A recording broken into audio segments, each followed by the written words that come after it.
It's bound to have happened to you at some point. After sticking with something for a long enough time, you unexpectedly hit a major milestone that leaves you with a deep sense of satisfaction and pride. One technique that really stands out toward arriving at moments like this is generating momentum. And you can harness it to keep yourself consistent for long enough to make hitting a milestone like that a matter of when and not if. That's next. Welcome to Falling to Systems, a channel dedicated to the idea that with time and consistency, we're all capable of transforming into who we admire today. My goal is to encourage you to aim high and make success inevitable. Back in July of 2022, I found myself unemployed and reeling from my fourth layoff in a row. The stress of losing my income and the hit to my self-esteem of having to yet again look for a job left me feeling pretty demoralized and in need of some kind of positive outcome that I could control. I needed a win and I needed it to count.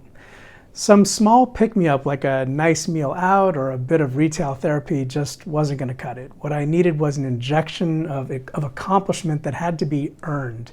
Something that could offset all the setbacks I had just experienced with an even bigger feeling of accomplishment. It had to be hard, and I needed to prove to myself that I could do it. It was under these conditions that I decided that I wanted to become a runner. The problem is, I've been here before. I've been running off and on since my early 20s. While I've had some success along the way, completing a couple of marathons, my running career looked like a graveyard of hopes and dreams and good intentions. I'd start out excited about achieving some kind of goal, like completing a race or hitting a certain time. I'd get a couple of weeks into training and inevitably, I'd start to notice that I wasn't improving at the pace I had expected. Either I wasn't getting faster, or I'd develop an injury that I wouldn't allow myself adequate time to recover from. My initial zeal would fade, and before long, one missed run would turn into two, then a week would go by, then a month, and at some point I'd just have to confront my denial and admit to myself that I wasn't really trying to run anymore and that the dream was dead. This long history of false starts and failures was a clear reminder that running was kind of a risky thing for me to dive into at the point I found myself in. I was emotionally fragile, and the thought of inviting yet another setback at this point made me realize that if I was going to pursue running again, I'd have to do things a little differently this time.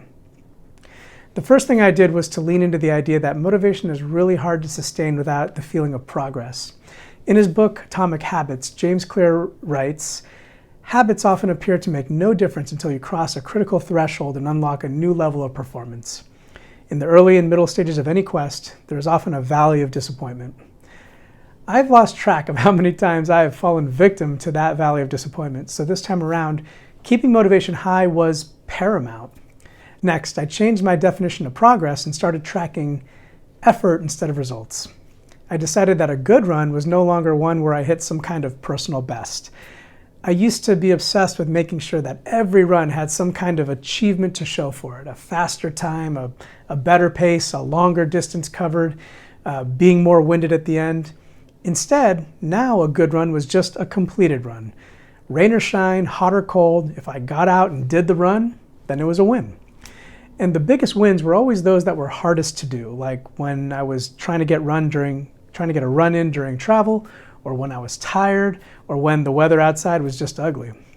I also decided to focus on how I tracked those wins. I set up a running log that was low friction and fun to engage. I loved nothing more than to post a new entry as soon as I came back through the door, still sweaty and breathing hard. It was thrilling to watch my mileage go up day after day, then month after month. Seeing this relentless march of wins stack up kept my motivation high, and it only took a couple of weeks for that initial win streak to turn into a sense of motivation that made it easy to keep going. Running became a part of my daily routine, and before I knew it, I had run over 500 miles. Now, I hadn't set out to hit this mileage as an explicit goal. It was just a natural and inevitable outcome of setting in place a sustainable system that generated momentum through a relentless stream of wins. James Clear sums it up nicely. When you solve problems at the results level, you only solve them temporarily. In order to improve for good, you need to solve problems at the systems level. Fix the inputs, and the outputs will fix themselves. The sustainable running system I had set up rested on three key ideas. Motivation relies on progress, tracking effort and not results, and making tracking fun. By building and reliably executing on this system, hitting 500 miles became a matter of when and not if. That milestone renewed my confidence in my ability to achieve whatever I had set my mind to, and the whole experience acted as a really positive force in an otherwise really dreary and demoralizing time. I had accomplished something hard that had to be earned, and doing so had a profound impact on my self-esteem. While I applied these ideas to my desire to become a runner, they can just as easily be applied to any personal endeavor aimed at any big and lofty goal. Do you have a story to share about setting up a sustainable system that made a big milestone inevitable? If so, I'd love to hear about it. Please leave a comment below about what you are working towards and how you set things up to get there. Momentum is critical to consistency, but surprisingly, setting goals might end up being more harm than good. Be sure to check out this video here to see why. That's all for now. Thanks for visiting the channel, and I'll see you in the next one.